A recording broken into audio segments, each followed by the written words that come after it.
तू खुद से प्यार कर ले, तू बहुत आकर्षित है। ऐसा गौतम बुद्ध ने कई वर्षों पहले अपने शिष्यों से क्यों कहा था? इसके पीछे का रहस्य क्या है? तो आज के इस वीडियो में हम इसी रहस्य को एक कहानी के माध्यम से जानेंगे। तो बिना देर किए चलिए उस कहानी की शुरुआत करते हैं। ये उन दिनों की बात है जब एक सन्यासी सेब के बाग में अपना समय व्यतीत कर रहे थे। उस समय तक सन्यासी की प्रसिद्धि दूर दूर तक फैल चुकी थी। लोग अपनी चिंताओं और समस्याओं का समाधान खोजने के लिए दूर दूर से सन्यासी के पास आते थे। ऐसे ही एक दिन जब सन्यासी सेब के जंगल में लोगों को उपदेश दे रहे थे, तो एक आदमी अपने 24-25 साल के बेटे के साथ सन्यासी की ओर आ रहा था। जब वे उपदेश स्थल के पास पहुंचे तो सन्यासी ने उनकी ओर देखा और इशारा किया। उसके पास बैठने के लिए जब उपदेश समाप्त हो गया और सभी लोग चले गए, तब सन्यासी ने उस व्यक्ति को अपने पास बुलाया और बैठने को कहा। चारों ओर हरियाली थी, मौसम सुहाना था, तरह तरह के पक्षियों की आवाजें गूंज रही थी। ऐसा नजारा देखकर उस व्यक्ति को अंदर से बहुत शांति महसूस हो रही थी। इसके बाद सन्यासी ने उस व्यक्ति से आने का कारण पूछा। इस पर वह व्यक्ति बोला, हे महात्मा, मैं अपने बेटे को आपसे मिलवाने के लिए 2 दिन की लंबी यात्रा कर आया हूं। ये मेरा इकलौता बेटा है और वह हर वक्त थका रहता है। ऐसा लगता है कि इसमें जान ही नहीं है। इसका स्वभाव भी काफी चिड़चिड़ा हो गया है। अगर हम इसे कुछ भी कहें तो यह हमारी छोटी छोटी बातों पर गुस्सा हो जाता है। इसकी देखने की क्षमता भी उम्र से पहले ही कमजोर हो गई है और उसके बाल भी सफेद हो रहे हैं। इतनी कम उम्र में बुढ़ा दिखने लगा। मैं समझ नहीं पा रहा हूं कि उसके साथ क्या हो रहा है। हे सन्यासी, मुझे अपने बेटे की बहुत चिंता हो रही है। मैं अपने बेटे को डॉक्टर के पास ले गया तो उन्होंने कुछ दवा दी और कहा, बेटा कम तनाव लो। वह अपने दिमाग पर बहुत अधिक तनाव लेता है, इसीलिए उसकी यह हालत है।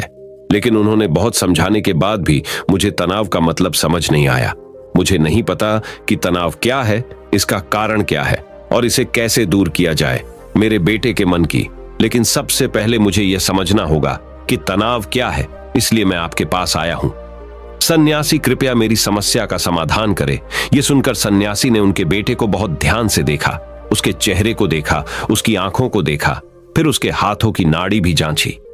यह सब अनुष्ठान करने के बाद सन्यासी ने उस व्यक्ति से कहा कि तनाव कोई भी नहीं लेना चाहता, लेकिन फिर भी यह तनाव व्यक्ति के दिमाग को दीमक की तरह जकड़ लेता है और व्यक्ति को पता भी नहीं चलता वह तनाव में है। लेकिन अगर व्यक्ति तनाव के कारणों को अच्छे से समझ ले और तनाव के बारे में एक पैमाना बना ले जिससे उसे पता चल सके कि वह कितना तनावग्रस्त है, तो वह इस समस्या का समाधान भी ढूंढ सकता है। सबसे पहले यह समझ ले कि तनाव क्या है। जब भी कोई व्यक्ति काम कर रहा हो लेकिन उसका मन कल्पनाओं में भटक रहा होता है, इसलिए उसके शरीर और दिमाग के बीच एक दूरी बन जाती है। यह दूरी जितनी अधिक होती है, व्यक्ति उतनी ही देर तक बेहोशी की स्थिति में रहता है और शरीर और मन के बीच के इस तनाव को ही तनाव कहा जाता है। आखिर पसंदीदा खेल खेलने के बाद इंसान ऊर्जा और खुशी से क्यों भर जाता है, जबकि वह अपने शरीर को थका चुका होता है। लेकिन समझने वाली बात यह है कि खेलते समय दिमाग और शरीर पूरी तरह से एक साथ खेल में केंद्रित होते हैं, जिससे शरीर और मन के बीच दूरी नहीं रहती और तनाव नहीं आता, और मन में कोई तनाव हो तो दूर हो जाता है। लेकिन इसके विपरीत जब हम कुछ ऐसा करते हैं जो हमें पसंद नहीं है, तो हमारा शरीर वह काम तो कर रहा है, लेकिन हमारा मन कहीं दूर कल्पनाओं में भटक रहा है, जिससे शरीर और दिमाग के बीच दूरी पैदा हो जाती है और तनाव पैदा हो जाता है। इसीलिए ऐसा करना चाहिए, एक समय में केवल एक ही काम करना चाहिए और अपने शरीर और दिमाग की सारी शक्ति उसी एक काम में लगानी चाहिए, ताकि व्यक्ति के अंदर तनाव पैदा न हो। सबसे प्रमुख कारणों में से पहला है अति महत्वाकांक्षी होना। महत्वाकांक्षी होना अच्छी बात है, लेकिन क्या आपने कभी गौर किया है कि उस आदमी का एक लक्ष्य कभी पूरा नहीं होता? उसका एक लक्ष्य पूरा नहीं होता कि वह दूसरे की ओर भागने लगता है। अगर दूसरा पूरा हो जाता है तो फिर तीसरे की, और इस प्रकार वह गोल गोल घूमता रहता है अपने जीवन में अपने लक्ष्य को प्राप्त करने के लिए। इसीलिए जो व्यक्ति अधिक महत्वाकांक्षी होता है, जो बड़े लक्ष्य निर्धारित करता है, वह कभी भी वर्तमान में नहीं रह सकता। उसका दिमाग हमेशा भविष्य की योजना बनाने में व्यस्त रहता है। उसका शरीर वर्तमान में रहता है, लेकिन उसका दिमाग भविष्य में रहता है, जिससे इंसान के शरीर के बीच दूरियां पैदा हो जाती हैं और वह तनावपूर्ण जीवन जीने लगता है। सन्यासी के मुख से यह बात सुनकर लड़के ने सन्यासी से कहा कि इसका मतलब है कि हमें लक्ष्य नहीं बनाना चाहिए, क्योंकि लक्ष्य निर्धारित करना भी महत्वाकांक्षा है। इसी बहाने सन्यासी ने कहा कि जीवन में लक्ष्य रखना कोई गलत बात नहीं है, लेकिन समस्या तब उत्पन्न होती है जब हम अपना सारा ध्यान उस लक्ष्य को प्राप्त करने के परिणाम पर केंद्रित कर देते हैं। व्यक्ति को वर्तमान में जीना चाहिए, एक लक्ष्य निर्धारित करें और उस लक्ष्य को प्राप्त करने के लिए कड़ी मेहनत करते रहें। लेकिन साथ ही आपको यह भी ज्ञान होना चाहिए कि आप अभी भी वर्तमान में जी रहे हैं और वर्तमान सत्य है। सन्यासी ने आगे कहा कि ईर्ष्या तनाव का एक और बड़ा कारण है।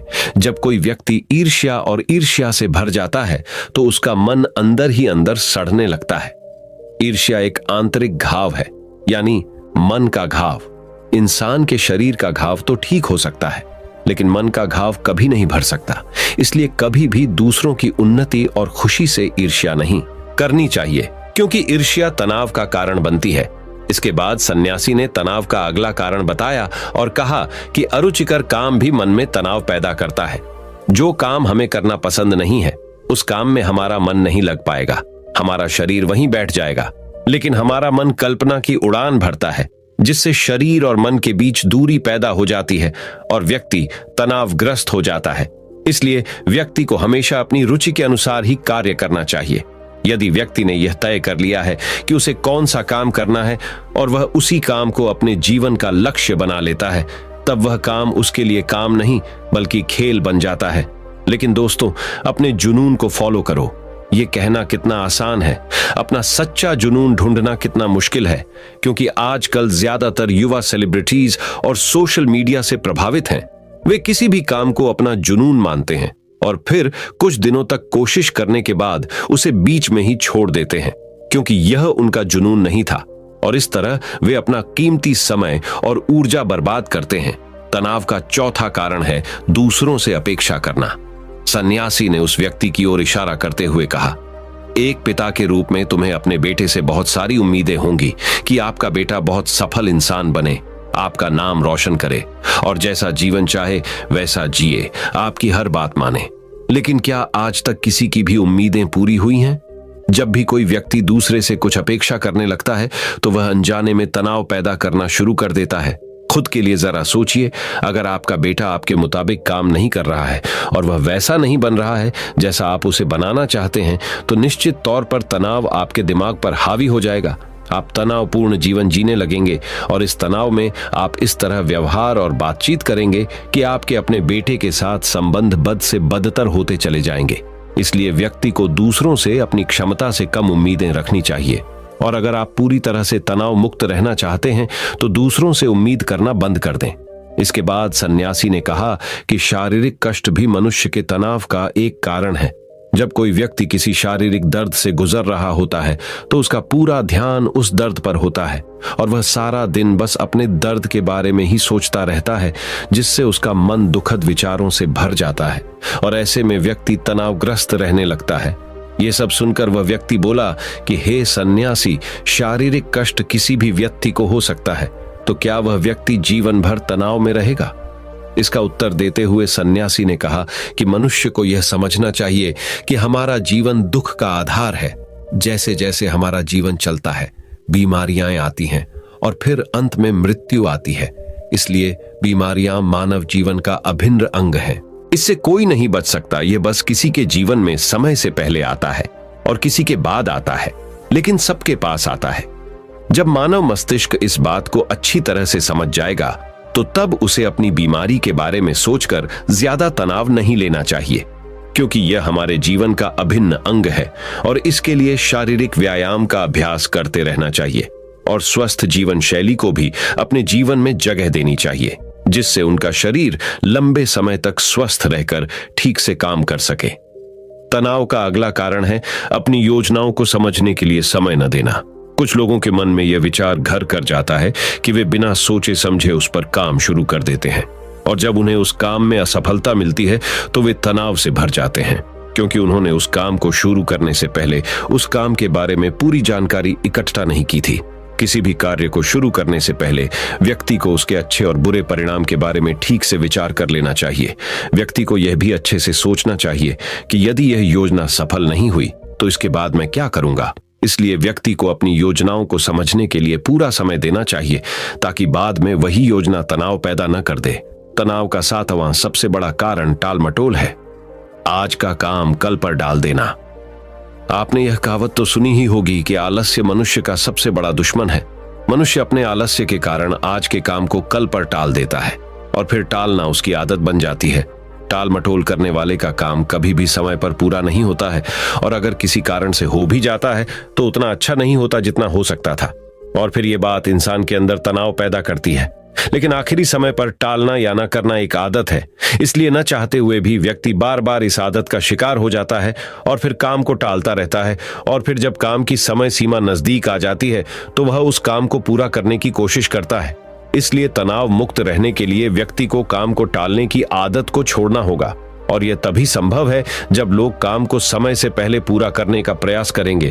तनाव का आखिरी और सबसे बड़ा कारण है ज्यादा सोचना। लगातार सोचना भी एक बीमारी है, और यह उन लोगों में सबसे ज्यादा पाई जाती है जो कल्पनाएं करते हैं, जो अतीत की घटनाओं के बारे में सोचते रहते हैं और जो भविष्य के बारे में बेतहाशा सोचते रहते हैं। इसलिए व्यक्ति को ज्यादा सोचने की आदत पर अंकुश लगाना चाहिए। उसे जितना हो सके खुद को काम में व्यस्त रखने की कोशिश करनी चाहिए, और प्रतिदिन ध्यान के अभ्यास को अपने जीवन का हिस्सा बनाएं। सन्यासी के मुख से ये सभी बातें सुनकर वह व्यक्ति हाथ जोड़कर बोला, हे सन्यासी, मेरा बेटा अभी सिर्फ 20 साल का है और उसे इतनी समझ भी नहीं है कि वह सभी बातों का पालन कर सके। कृपया तनाव दूर करने का कोई आसान तरीका बताएं, तावे मेरा बेटा भी उसे अपना सके और तनाव मुक्त रह सके। उस व्यक्ति की यह विनती सुनकर सन्यासी ने कुछ सोचते हुए उत्तर दिया, यदि आप इतनी सारी बातों का पालन नहीं कर सकते तो इसके लिए एक बहुत ही आसान तरीका है। आप एक समय में एक ही काम करने पर ध्यान केंद्रित करते हैं। आप उस समय जो कर रहे हैं बस उसी पर ध्यान केंद्रित करें, और यदि आपका मन भटकता है तो जैसे ही आपको याद आए अपना ध्यान उस काम पर लौटा दें। तनाव मुक्त रहने का यह सबसे आसान और अच्छा तरीका है। जब आप खाएं तो केवल खाएं, उसके स्वाद का आनंद लें, उसे महसूस करें। जब आप चलें तो अपना ध्यान केवल चलने पर केंद्रित करें। इससे आपका दिमाग और शरीर दोनों एक ही जगह पर केंद्रित रहेंगे। दोनों के बीच कोई दूरी नहीं रहेगी, जो तनाव का मुख्य कारण है। दोस्तों, आज की युवा पीढ़ी एक ही समय में 2 या 3 काम करने की आदी हो गई है, जैसे फोन पर बात करते हुए गाड़ी चलाना, खाना खाते समय टीवी देखना या फोन का इस्तेमाल करना। और फिर उनकी शिकायत रहती है कि मैं तनाव में रहता हूं, मेरा मन बेचैन रहता है, मैं चिड़चिड़ा हो गया हूं। जब कोई व्यक्ति एक समय में 3 काम करता है तो यह स्वाभाविक है तनाव उत्पन्न होना, क्योंकि दिमाग एक समय में एक ही काम पूरे ध्यान से कर सकता है। कभी भी एक ही समय में 2 चीजों पर पूरा ध्यान केंद्रित नहीं कर पाता। इसलिए जहां तक हो सके एक समय में एक ही काम को पूरे ध्यान से करने की कोशिश करें। दोस्तों, मुझे उम्मीद है कि आपको इस कहानी से बहुत कुछ सीखने को मिला होगा। लेकिन रुकिए, अब हम एक और कहानी से गौतम बुद्ध से जानेंगे कि कर्म क्या है और कर्म किसे कहते हैं। आगे बढ़ने के लिए हमें कौन से कर्म करने चाहिए, तो चलिए उस कहानी की शुरुआत करते हैं। कर्म क्या है और कर्म किसे कहते हैं। दोस्तों, आज का यह वीडियो आप सभी के लिए बहुत ही खास होने वाला है, क्योंकि दोस्तों आज मैं आपको गौतम बुद्ध की कहानी के जरिए बताने वाला हूं कि कर्म क्या है और कर्म किसे कहते हैं। दोस्तों, एक बार महात्मा गौतम बुद्ध के शिष्य ने उनसे पूछा कि कृपया हमें यह बताएं कि कर्म क्या है और कर्म किसे कहते हैं। तो उसके बाद महात्मा गौतम बुद्ध ने अपने शिष्य से कहा कि कर्म को समझने के लिए मैं तुम्हें एक कहानी सुनाता हूं। इस कहानी से तुम समझ जाओगे कि कर्म क्या है और कर्म किसे कहते हैं। और दोस्तों, मैं आज आप सभी को वही कहानी बताने वाला हूं जो बहुत साल पहले महात्मा गौतम बुद्ध जी ने अपने शिष्य को कर्म क्या है ये समझाने के लिए सुनाई थी। दोस्तों, अगर आपको ये कहानी पसंद आई तो अपने दोस्तों के साथ इसे शेयर करना मत भूलिए। तो बिना देर किए कहानी को शुरू करते हैं।